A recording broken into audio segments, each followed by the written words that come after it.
And welcome back to For Such a Time as This, the place where there is no such thing as a silent witness. We are looking at end times. I'm with my partner in crime as always, Rick. Rick, how are you? I'm doing fine. Is there anything going on in the Middle East? Nothing too big, right, Rick? Nothing important. Well, I think Trump finally got the message that you can't negotiate with these insane, I don't know, whatever they are. What took him so long? I don't know.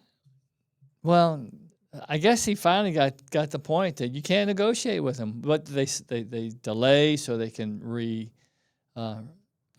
resupply themselves, give them time to get ready for the next salvage, and they just keep pushing people's buttons. And I think he finally got tired of having his button pushed. Or he finally got tired of being embarrassed on the world stage. Exactly. So there has been 10 consecutive days of bombing. Yes.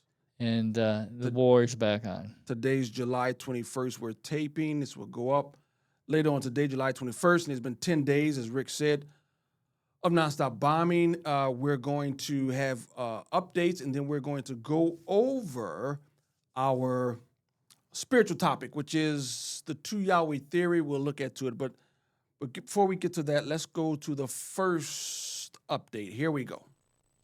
Good morning, everybody. It's July 14th, 2026. This footage right here, this isn't a movie. This is real, happening in Iran just over the last few hours. Bunker buster bombs slamming into some key sites. And here's the key to it. IRGC headquarters. Here's what I need you to know about all this going on right now. Absolute decimation of Iranian HQs, ballistic missile warehouses, and a new threat from President Trump against Pickaxe Mountain, now the only real remaining nuclear site that hasn't absolutely been decimated by GBU 57 max ordnance penetrators. That's the 30,000-pound bombs.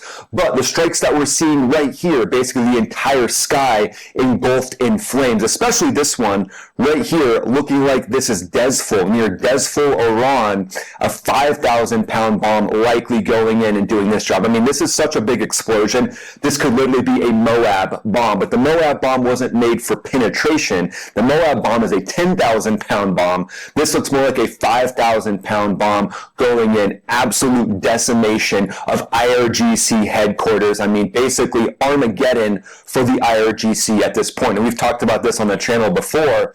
For this conflict to amount to something that could actually give the free Iranian people the chance to rise up, the IRGC has to be absolutely decimated. And that's what we're seeing right here. Missile storage complexes, islands, radar installations, specifically anything that's tied to the IRGC's ability to control the Strait of Hormuz is being absolutely lit up on a whole new level.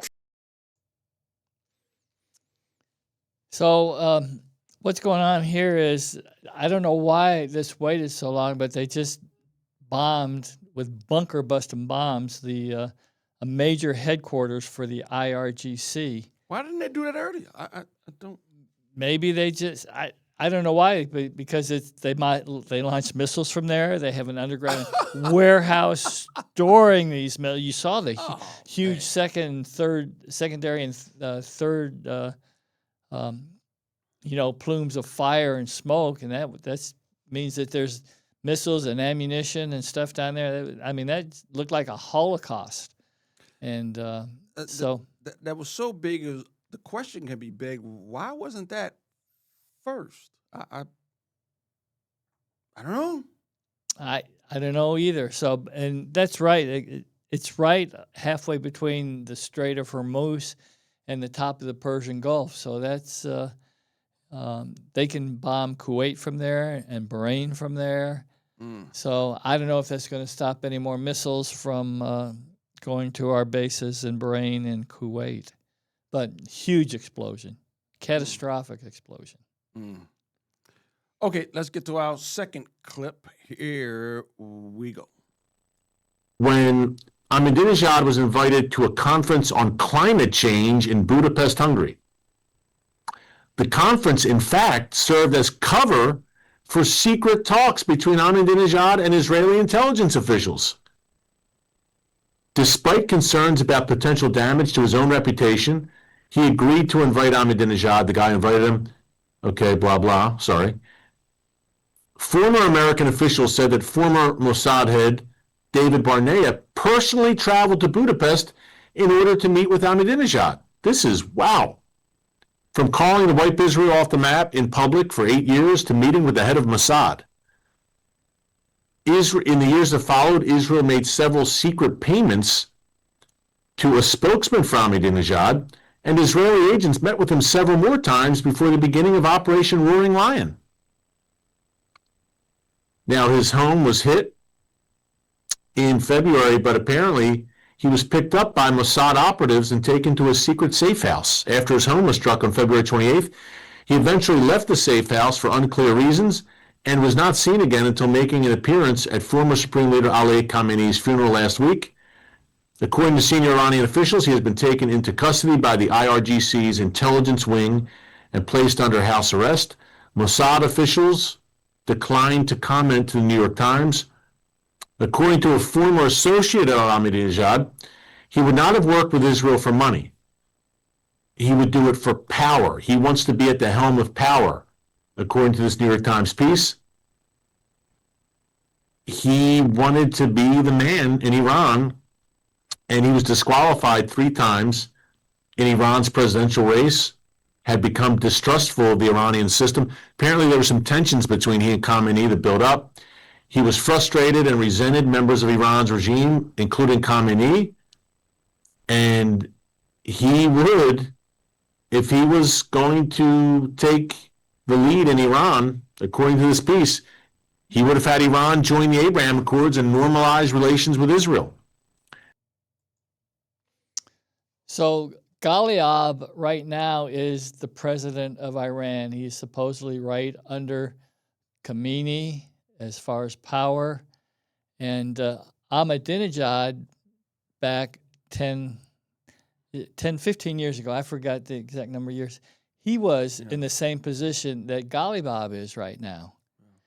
And they say Israel has the best intelligence agency in the world.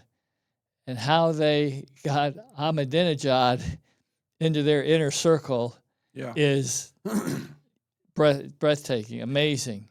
And for that long, for him to be undercover for that long, can you imagine the intel he was giving Israel for those 10 years? How do we know that's true? You said several outlets they have reported this. Yes, a number of major outlets. Just today, 2 or 3 more came up, so it's well known now. I saw the first broadcast on this about a week ago, and the India network that we use is the first one to announce this. And I didn't play it right away because I wasn't. But then I heard 3, 4, 5 more. That's almost hard to believe. That's literally a Manchurian candidate, right? Yeah. I mean, man. So you're not talking about lieutenant. You're talking about the president, right? I mean, right underneath the vice president, in so many words, in our words, right? Yes. Wow. So, very, very interesting. And the Mossad, they had that phone pager thing where it killed and maimed about 2,000. They're something else. Don't fool around with Israel. Don't fool around with Israel. We're going to play this clip and show you where it is on the map, and then we'll come back. And Rick, you're going to give us more insight to this next clip, okay? Right? All right. See where we are? We're all the way deep in the Persian Gulf, right next to Kuwait. That's where Bandar Mashar is. Again, Okay, so we're in the northern part of the Persian Gulf, and we've been trying to bomb, military facilities, headquarters, warehouses, radars, rocket launchers, and now we're starting to go to the infrastructure to stop their supply lines. And what's interesting, this podcast that I was viewing, this is just one of 5 locations in the Persian Gulf and the Strait of Hormuz that they are now focusing on. This top place here was, which we're going to talk about, is their major petrochemical company where they can produce rocket fuel and thing. There's also another petrochemical company at the southern, below the Strait of Hormuz. They both have seaports, and so now we are bombing that. And then there's also not a new, but an atomic nuclear plant halfway between that on the eastern coast of Iran, and they launch rockets there to Kuwait and Bahrain. So couldn't do this whole video, but this will give you some idea on the importance of this location. Here's the rest of the video. So here we are. We're all the way deep in the Persian Gulf, right next to Kuwait. That's where Bandar Mashar is. Again, is this about disrupting shipping in the Straits of Hormuz? Highly unlikely that it is. No offense to Secretary of State Rubio. So this is a dual-use site. So now we're back to that. So this is the Khuzestan province, and this is the anchor of Iran's petrochemical special economic zone. So you have the petrochemical company all the way up in the north that I showed you at Tabriz, but this is different. This is a different scale. This is a whole economic zone devoted to the petrochemical industry. There are over 30 plants across around 3,000 hectares, and they employ a huge share of the local population. There's around 300,000 people who are employed in Bandar Mashar in these 30 plants. On paper, it's civilian industry, plastics, fertilizer inputs, basic chemicals. But here's what's really going on, or what else is going on. The site is owned in large part by the Persian Gulf Petrochemical Industry Company. And the U.S. Treasury sanctioned that company back in the first Trump administration in 2019, specifically for funneling billions of dollars to Khatam al-Anbiya. Khatam al-Anbiya is the IRGC's construction and engineering arm. So it's really part of the terrorist network. It's like a construction company, an engineering company that serves the purposes of the IRGC. And on top of that money trail, some of the chemicals produced here, ammonium nitrate, sulfuric acid, toluene, are also inputs for solid rocket propellant and explosives. Israeli officials in past strikes on this complex, because Israel has hit this complex before in the first round of attacks, they've said that the Israelis say outright that the goal in hitting it was to damage infrastructure feeding the ballistic missile program. So the importance about this facility, these petrochemical plants, is the IRGC can make solid rocket fuel. Now, solid rocket fuel is much easier to deal with and handle and set up a missile. If you have to install liquid fuel, you think of our Apollo takeoffs and the rockets and how long it takes to load on the liquid thing, but liquid fuel. But these are solid rockets that produce fuel. So now they're trying to stop the supply line. They can't get all the missiles and they can't get all the launching pads. But now if they can cut off all their supply lines, hopefully that will lessen the the multiple rocket attacks that they're still doing. And there's again, if this is so important, why only now? I don't know. I don't understand that. So maybe, like I said, this is a dual-purpose facility. It feeds the military, but it also feeds the common people. There's a lot, like as I said, 300,000 jobs up there because of the 30 companies and the petrochemicals. So maybe they were concerned about the people of Iran, and that's why they waited. But it's a huge facility and a big piece in their military supply line. So maybe Trump finally got tired and said, "Forget it. Let's just do it. Let's just do it." Well, they're bombing bridges now, so they can't transport. They bombed the northern railroads that went to China and Russia to cut off supply lines. So now the only way they can get in is airways. Now they can't do ships and they can't do. And we own the airways. So right. That's a problem.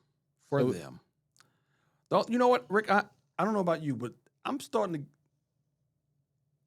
to lag on to me. I mean, are you getting that feeling, Rick? Because it's 4 months. It's been on about 4 months now. Now you think about how long we've been in Vietnam and how long we were in Afghanistan, and I mean, at least it looks like we're trying to win the war. It wasn't like Afghanistan and Vietnam. Well, we're going to try to pretend that we're actually fighting over there, but they are trying to win the war here, and it's a tough ploy. But 4 months is not a long time, and maybe it's the expectations of Trump saying we're close,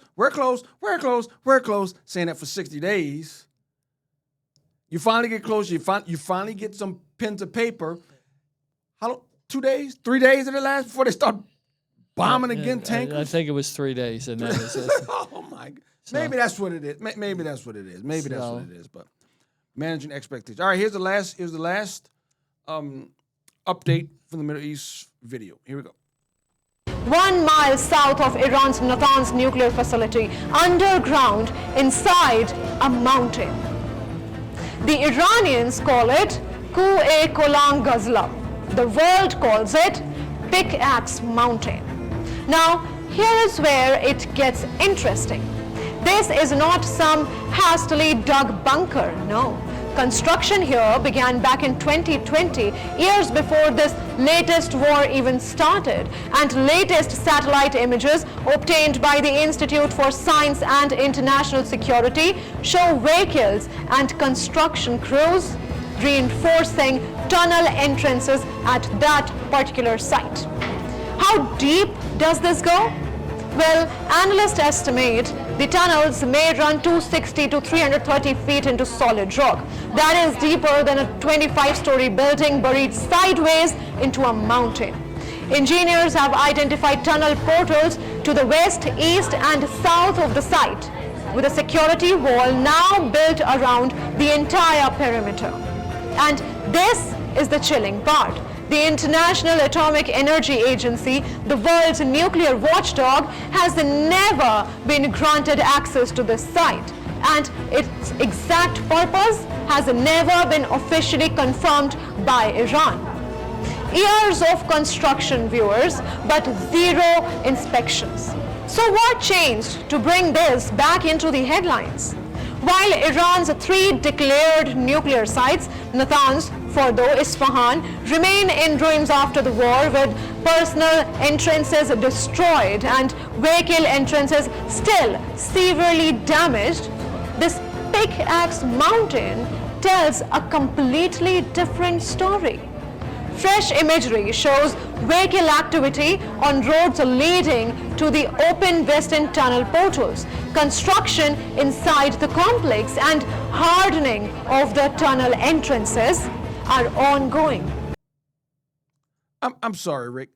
How did we not know about this, Rick? Can you explain that to me? Okay. How did we not know about this, Rick? They knew about it, but they don't know what's exactly going on down there. But we have a pretty good idea. However, the problem is it's like a 25-story building deep through solid granite. And how many bunker-busting bombs would you have to drop on that to get down 600 feet? But if they knew about it, they knew no access was ever given to it, wouldn't that raise antennas? I mean, well, they destroyed. Maybe something's going on here, right? They destroyed the other 2 sites with our B-2 bombers, and they dropped 14 bunker-busting bombs down the air shafts. This one only has 1 air shaft, and Trump's talk about, hey, next time we'll just go over the big-ass mountain and take care of that. So he's talking about it now. So he said their nuclear stuff is in waste. I mean, with that still intact, you can't make those statements. Those are false statements, then, right? Well, you know what I'm saying? It's a false statement. I mean, they're never going to quit. Iran's never going to quit. Unless you give them an invitation to meet Allah. That's Right. the only way they're going to quit. Well, we've made a lot of them come to know Yeah. that Allah is not who Allah said he was. Allah lied to them. Can you believe Yeah, that? yeah. But I think Khomeini knows that now. Khomeini. Khomeini, he knows that now. But the other ones that are still here on Earth, they don't know that. I don't know. Call me the pessimist. How do you not know that? I just, as big as this thing is. So are you saying that they just found out about it? No, Is that what no, that was they saying? know about it. They took care of the other ones because they knew they could militarily take care of them. This is a huge problem. That mountain is solid granite.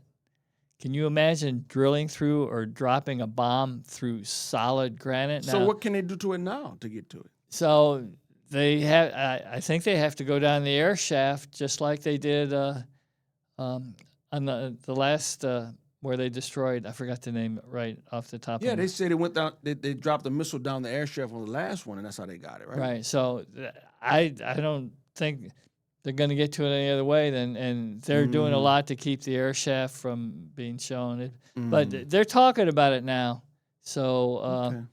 you know, you don't want to play all your cards on the first hand. And Okay. they're not really. This is not hurting them right now. They said they have moved more centrifuges underneath there. So it's not right now actively, shooting missiles and maybe the centrifuges are working, but we'll see in the next week or two because Trump keeps mentioning it. Yeah, we'll see. All right, let's get to the spiritual discussion. Saw a podcast not too long ago, and I questioned. I said, I know I've read this before, but I really haven't. Did I miss it? I must have missed it. I was telling Rick before we came on. Did I miss this? And so there's something called a two Yahweh theory, in which what they're saying is that Yahweh was revealed in the Old Testament always as multiple persons. Well, we see it very clearly in Genesis 1, chapter 1, let us make man in our image, but also in Genesis 48, here up on the screen, for those who can't see, Genesis 48:15, and he blessed Joseph and said, this is Joseph blessing Joseph's, this is Israel blessing Joseph's children on his deathbed.